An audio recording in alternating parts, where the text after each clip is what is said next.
ये कहानी है विश्व के सबसे बड़े महाकाव्य की, जिसमें योग है, यथार्थ है, विवेक है, परमार्थ है, सत्य ज्ञान का दिव्य प्रकाश है, आध्यात्म का महाआकाश है।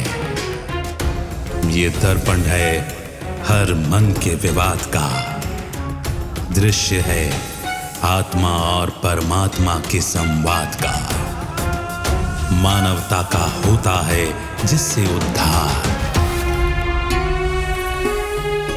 यही है सच्ची गीता सार, अंधकार से प्रकाश की ओर।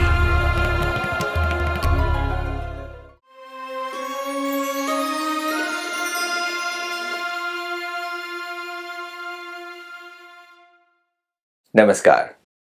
अंधकार से प्रकाश की ओर सच्ची गीता सार इस कार्यक्रम में आप सभी का स्वागत है। शब्दों के फेर से अर्थ कितने बदल जाते हैं, अर्थ का अनर्थ हो जाता है। कभी कभार चीजों को हम सामने देखते हुए भी उसके सही मायनों को नहीं समझ पाते। ऐसा न जाने कितने बार हुआ है। और ऐसे में तथ्यों को सही समझ, सही सार के साथ, सही गहराई के साथ समझना आवश्यक है। आज प्रयास यही है कि गीता में जो सच्चा ज्ञान है उसको हम निखार कर देखें, उसको प्रकाश में देखें, उसको सही समझ और अंडरस्टैंडिंग के साथ देखें। आज इस कड़ी में ऐसे ही विषयों पर हम बातचीत करेंगे। हमारे साथ ब्रह्मा कुमारी के additional secretary general Brahma Kumar Brijmohan भाई साहब हैं। भाई साहब, आपका स्वागत है। ओम शांति। चर्चा के विषय पर जब हम इन शब्दों को समझते आए हैं कि ब्रह्म को ब्रह्मा कर देने से या ब्रह्मा को ब्रह्म कर देने से, या फिर जो कंफ्यूजन हमने क्रिएट कर लिया है इसकी वजह से कितने मिस्टेक्स हो जाते हैं और सारी ही अंडरस्टैंडिंग अलग हो जाती है। और गीता में जो शब्द हम देखते हैं व्याकरण के हिसाब से भी जिन चीज़ों को हम सही तरीके से नहीं समझ पाते, इसकी वजह से ये गलतियाँ होती हैं। तो आज चर्चा के विषय पर इन्हीं शब्दों के फेर के बारे में मैं आपसे कुछ सवाल करना चाहता हूँ। जब भी किसी व्यक्ति का देहवासन हो जाता है, तो किसी की मृत्यु होती है, तो हम कह देते हैं कि वो परलोक चले गए या उनका स्वर्गवास हो गया। ये दो शब्द हम आम लोगों के लिए इस्तेमाल करते हैं। वहीं पर कोई संत जन है, कोई सन्यासी इत्यादि का देहवासन होता है, तो उस समय पर लोगों से हमने ये सुना है कि वो ब्रह्मलीन हो गए।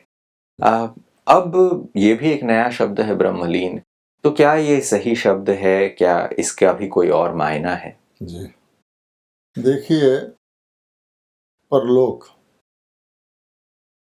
का अर्थ है वहाँ कोई लोक है। तो एक आध व्यक्ति कहीं रहता हो उसको लोक नहीं कहते, गांव भी नहीं कहते। तो परलोक कौन चला गया? शरीर तो यहीं पड़ा है, तो अवश्य ही आत्मा गई, ऐसा वो मानते हैं। जाता है या नहीं जाता है वो विषय हम नहीं छेड़ते कि नाटक के बीच में से कोई वापस जा सकता है या नहीं। पर उनका भाव यही है कि आत्माएं वहाँ से आती हैं और ज़रूर वहीं जाएं। उनकी शुभ भावना है, तो यहाँ से सब मुक्त होकर के सब चीज़ से परलोक चला गया, परलोक से धार गया। अच्छा, तो आत्माओं का लोक हो गया। अब आत्माओं के लोक को परलोक कहना तो ठीक। अब ब्रह्म कहाँ से आ गया? तो वास्तव में ब्रह्म भी कोई चीज़ है, लेकिन उस ब्रह्म को यहाँ पर इस दुनिया में वो व्याकरण के फेर से ब्रह्मा की जगह ब्रह्म लगा दिया। वो हमने पिछले एपिसोड में डिस्कस किया। ब्रह्म भी एक है। कहा जाता है कि कोई भी ऊपर जाता है तो 5 तत्वों से पार जाता है, सूर्य चांद तारों से पार जाता है। और परमात्मा के लिए भी कहा जाता है पार ब्रह्म परमेश्वर। इसका अर्थ ये नहीं कि ब्रह्म ही परमेश्वर है, लेकिन इन 5 तत्वों से पार ब्रह्म में रहने वाला परमेश्वर है। हम आरती करते पार ब्रह्म परमेश्वर तुम सबके स्वामी। तो शब्द तो हम यूज करते हैं, पर हमने कभी गौर नहीं किया कि ब्रह्म क्या ब्रह्म ही परमेश्वर है। अच्छा, जब वो लोग ये भी कहते थे ब्रह्म लीन हो गया, तो वास्तव में सिर्फ समझ की कमी है।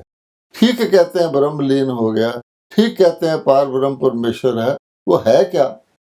तो है ये कि जैसे हम लोग, ये सारा साकार लोग आकाश तत्व में है, एक पोलार है, एक स्पेस है जिसके अंदर ये बसता है, इसको कहा जाता है प्रकाश तत्व, क्योंकि इसके अंदर सूर्य है या आकाश तत्व के अंदर है। इसी प्रकार से अगर परलोक है या परम आत्मा का निवास है, पार ब्रह्म पर, तो वो भी कोई तत्व होगा। तो वो जो तत्व है उसका नाम है ब्रह्म तत्व, यानी वो एक निवास है। जब हम कहते हैं रूहें क़यामत के समय जाके क़याम करती हैं, रहती हैं वहाँ, तो रूहें वहाँ से आती हैं। अब समझिए मोहम्मद साहब की रूह ने आना है, तो मोहम्मद साहब की रूह कहीं से आएगी ना, ऐसे तो नहीं परमात्मा का टुकड़ा होकर के वो मोहम्मद साहब निकल आएंगे या बुद्ध निकल आएंगे या लक्ष्मी नारायण निकल आएंगे। तो रूहें, भगवान ने स्वयं ही गीता में कहा कि सब आत्माएं भी अनादि अविनाशी हैं, उनका कोई रहने का स्थान आत्मा के तौर पे भी होगा। अगर ना होता तो सारी इस धरती पर पहले दिन आ जाती। तो वो जो लोक है, वहाँ जो तत्व है, जैसे आकाश तत्व है ब्लूइश रंग का है, ऐसे उसको प्रकाश तत्व कहते हैं। और वो जिसको कहा जाता है ना कि लाल रंग का, हल्के लाल रंग का, उस रंग का वो तत्व है। और आत्माएं भी उसी रंग की है, लेकिन वो जरा उनकी शेड अलग है, उनकी शेड थोड़ी उनसे गहरी है।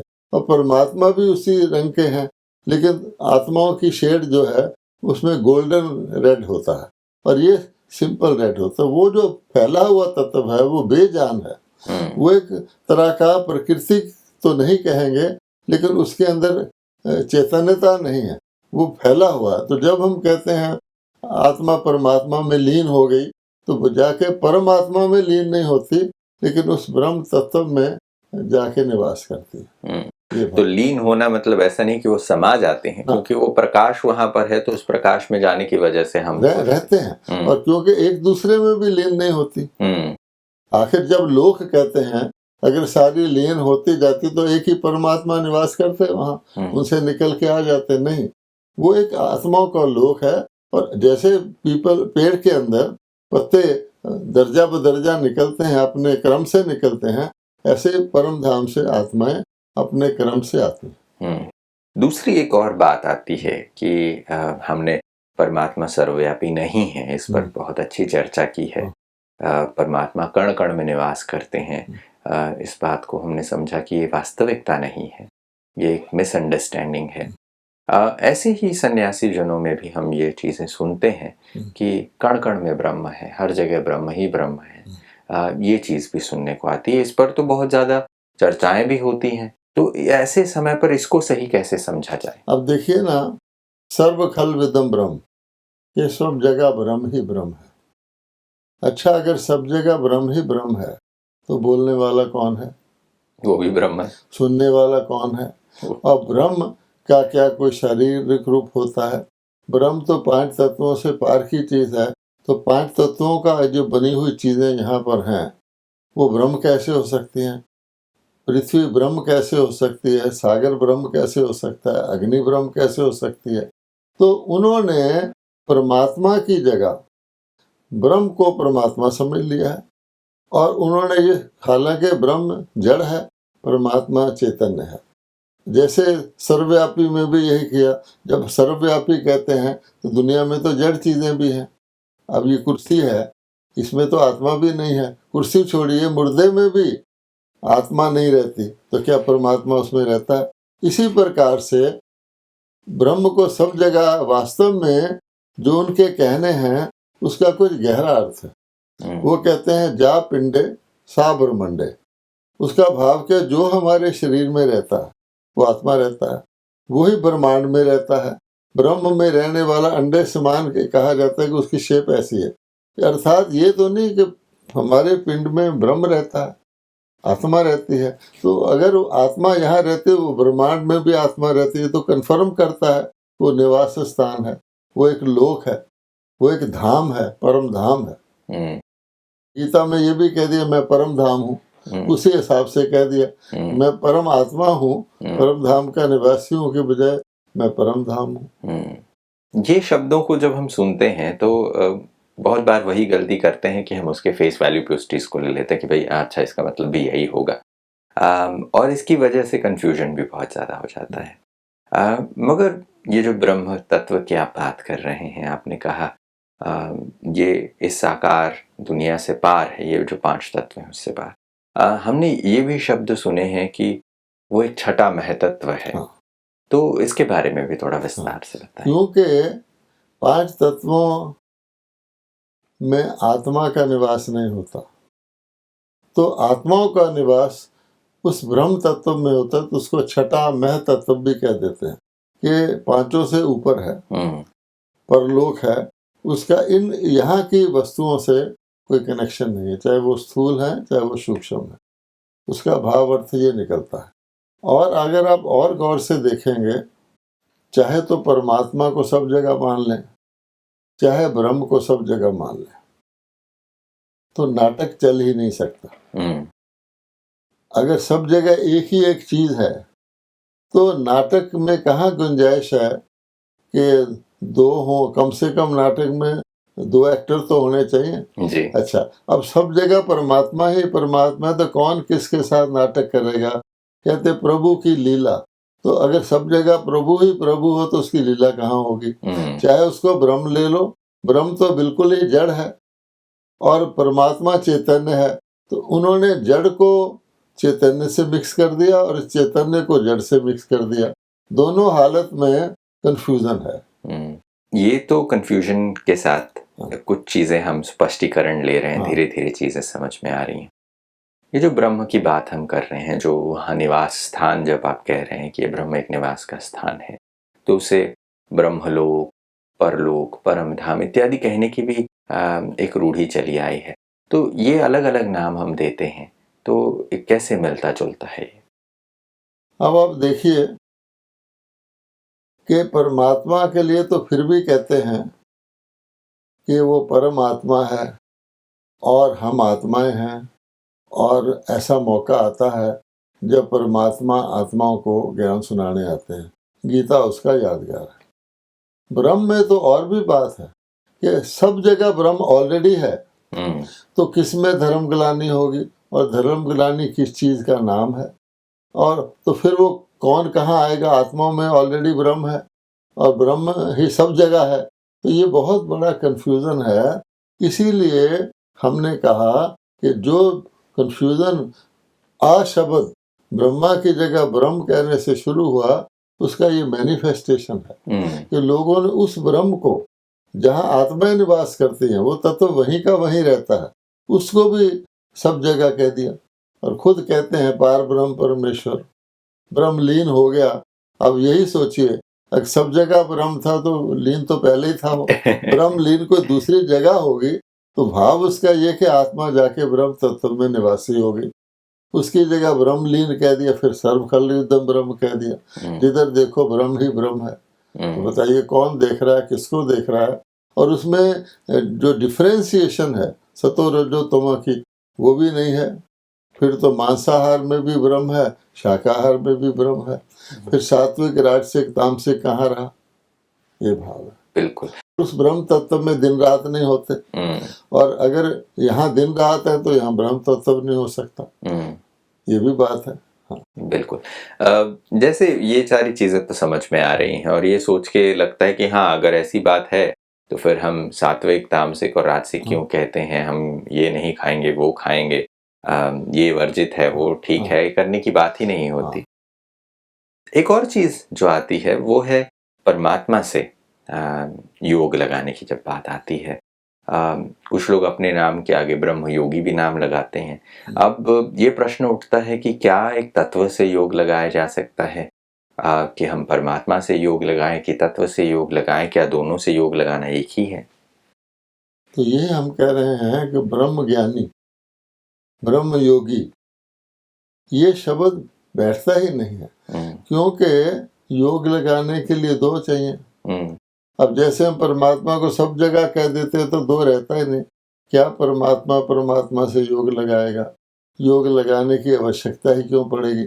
इसी प्रकार से जब हम ब्रह्म योगी कहते हैं तो वास्तव में अगर किसी व्यक्ति को ब्रह्म तत्व का पता हो कि ब्रह्म तत्व उसमें है, उससे योग लगा, वो उससे भी नहीं लगा सकता क्योंकि तो जड़ है।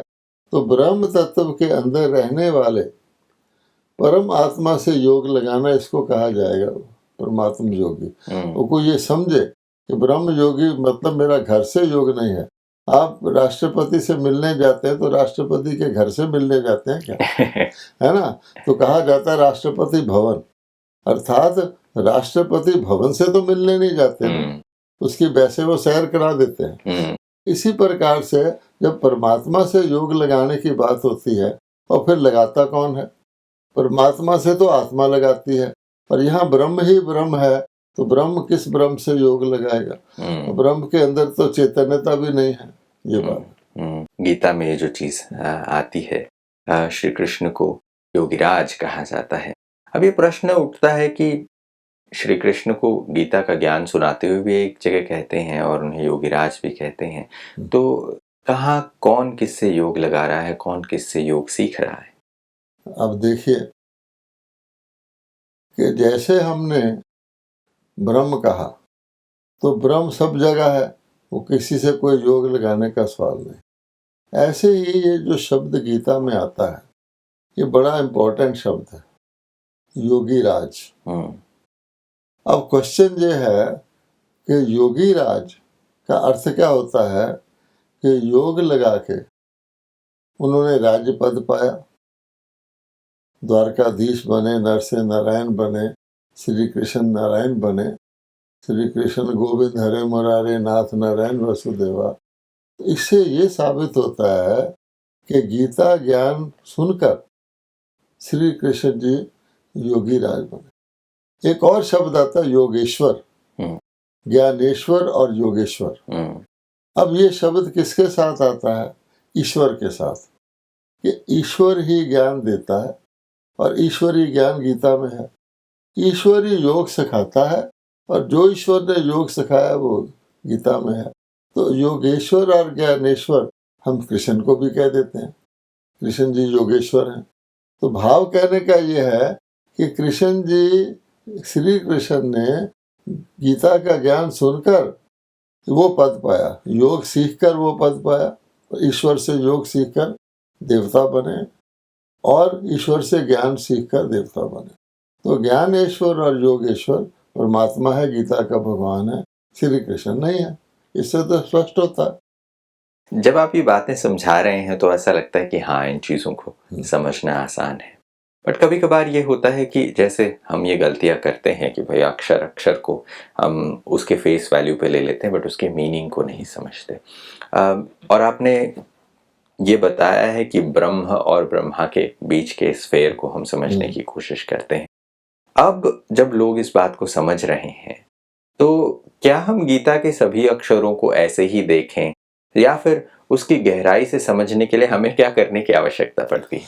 सच्ची बात यह है कि गीता के आप किसी भी एक अक्षर को लेंगे तो आपको एक चाबी मिल जाएगी कि बाकी चीजों को जानने की। अब गीता का टाइटल देख लीजिए, श्रीमद् भगवत गीता। श्रीमद्, अब श्रीमत क्या है? श्री देवता को भी कहते हैं, क्या देवताओं ने मत दी? अगर श्रीमत देवताओं ने दी तो भगवत शब्द नहीं आता कि भगवान ने दी। तो परमात्मा ही श्रीमत देते हैं, और वास्तव में कॉमन सेंस भी कहती है, हमारे ऋषियों ने भी कन्फर्म किया है कि मनुष्य आत्मा या महात्मा या कोई भी आत्मा जो है वो सर्वज्ञ नहीं है, अल्पज्ञ है। उसको अपने पिछले जन्मों का भी नहीं पता, अगले का भी नहीं पता। गीता भगवान इसको कन्फर्म करता है कि तू अपने पिछले और अगले जन्मों को नहीं जानता। तो इससे ज्यादा क्या? तो श्रीमत का मतलब है जो तुम नहीं जानता वो मैं तुझे बता रहा हूँ, और जो तू क्या नहीं जानता कि तू सब जगह ब्रह्म कह रहा है, तू आत्मा परमात्मा में भेद नहीं जान रहा, तू सत आत्मा कोई परमात्मा कह रहा है, देवताओं और आत्माओं में भेद नहीं जानता, तू सतो रजो तमो में नहीं जानता, तो ये समझता है कि सारे गुण इकट्ठे ही रह सकते हैं, लेकिन रात दिन इकट्ठे नहीं रह सकते, सत्य सत्य इकट्ठे नहीं रह सकते। तो क्या ये गुण इकट्ठे रह सकते हैं?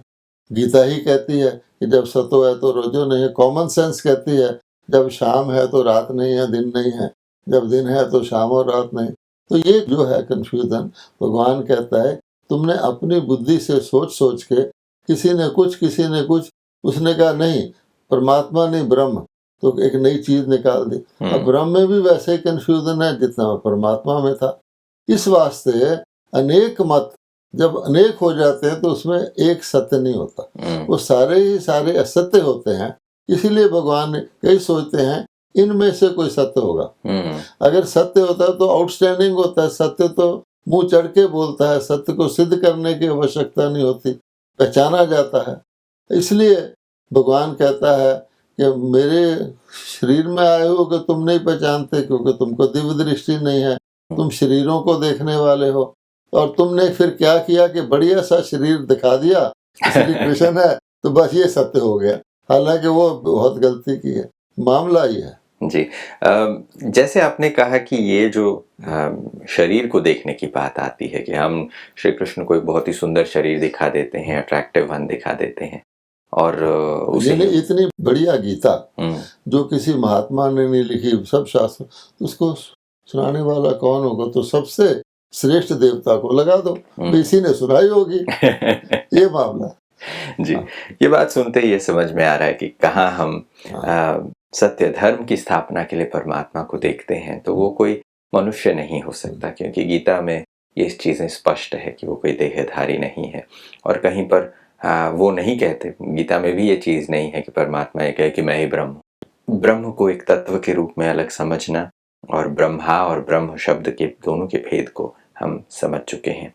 हमारे साथ ही जो कार्यक्रम को देख रहे हैं उनको लग सकता है कि ये बातें नहीं हैं, उनको ये भी लग सकता होगा कि ये अंडरस्टैंडिंग हमें पहले क्यों नहीं आई। तो ऐसे में आप उनको क्या बताना चाहेंगे? ऐसा है कि इसमें किसी का दोष नहीं है। आपने भूल भुलैया देखा होगा, कई जगह लखनऊ में भूल भुलैया है, दिल्ली में भी एक छोटा सा भूल भुलैया है, उसमें कोई भी व्यक्ति चला जाए, अब घूमता रहेगा भूल भुलैया में, उसको रास्ता नहीं मिलेगा। जो उसका गाइड है वो आके कहता है चलिए, वो कहता है भी मुझे निकालो, ये लो, कहते अरे मैं यहाँ से तो 100 बार घूमा हूँ। इसी प्रकार से परमात्मा कहते हैं कि भूला हुआ व्यक्ति स्वयं तो रहा पा नहीं सकता, तो भूला हुआ है। और सब मानते हैं भूले ना होते हम प्रेयर क्यों करते, और किसको प्रेयर करते हैं?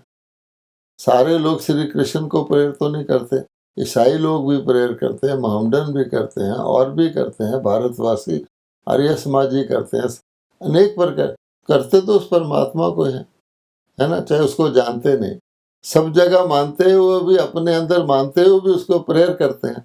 तो भगवान कहता है सिर्फ इतना देखना है कि गीता एक औषधि है, गीता एक रोशनी है, वो हमें अंधकार से प्रकाश की ओर ले जाती है। तो प्रकाश जिसको ऑलरेडी है वो गीता पढ़ के, गीता का ज्ञान धारण करके प्रकाशित हुआ, ऐसे नहीं कि प्रकाशित ने गीता सुना दी। इतना ही फर्क है। जैसे कोई डॉक्टर हो, उसने किसी पेशेंट को केयर किया हो, तो केयर्ड पेशेंट का फोटो बाहर लगा दे कि देखो ऐसे। हाँ, ग्राइप वाटर में आमतौर पे लगाते हैं, इलाज से पहले इलाज के बाद, है ना। तो वो हुआ क्या है कि उन्होंने इलाज जो दवाई है उसके साथ बाद वाले का फोटो लगा दिया। भाव तो ये था कि इससे ये बना, उन्होंने ये कह दिया शायद इसने ही ये दवाई इजाद की है। इतना ही फर्क है जी। तो ये जो कॉमन मिस्टेक्स हैं, इसकी वजह से इतना सारा फेल, वो खुद ही बताता है, गाइड है। God is guide, God is liberator. God को कहा ही जाता है कि अंधकार को मिटाने वाला, और खुद गीता आके सुनाता है। तो ये सारे वेद शास्त्र की जरूरत नहीं रहती। फिर भगवान के आने के बाद, गीता सुनाने के बाद कोई शास्त्र नहीं रहता, गीता भी नहीं रहती, आवश्यकता ही नहीं। बिल्कुल। आज बहुत ही खूबसूरत चर्चा हमने की है, और मैं समझता हूँ देखने वाले हमारे साथियों के लिए भी ऐसा लगा होगा, ओ ये तो कभी हमने सोचा नहीं था, मेरे साथ ऐसा हो रहा था यहाँ बैठे बैठे। और कुछ और विषयों पर हम आगे भी चर्चा जारी रखेंगे। आज वक्त इतनी ही इजाजत दे रहा है। आप स्टूडियो में आए, समय निकाला, इसके लिए आपका बहुत बहुत धन्यवाद। नमस्कार। ओम शांति। दोस्तों, जब हम गीता के सच्चे सार को देखते हैं तो सिर्फ इसका प्रकाश हमें मार्गदर्शन नहीं देता। जब परमात्मा का स्वयं अवतरण होता है तो शायद किसी और ग्रंथ की आवश्यकता नहीं होती, क्योंकि परमात्मा स्वयं वो प्रकाश देते हैं, हम सबको आलोकित करते हैं। सच्चा ज्ञान हमें स्पष्ट रीति से समझ में आता है। और आज जिस समय में हम रहते हैं उस समय की आवश्यकता को देखते हुए परमात्मा को फिर से अवतरित होना है। और परमात्मा आकर यही कार्य कर रहे हैं और ये बता रहे हैं कि क्या हम चीज़ों को सही समझते हैं या नहीं समझते।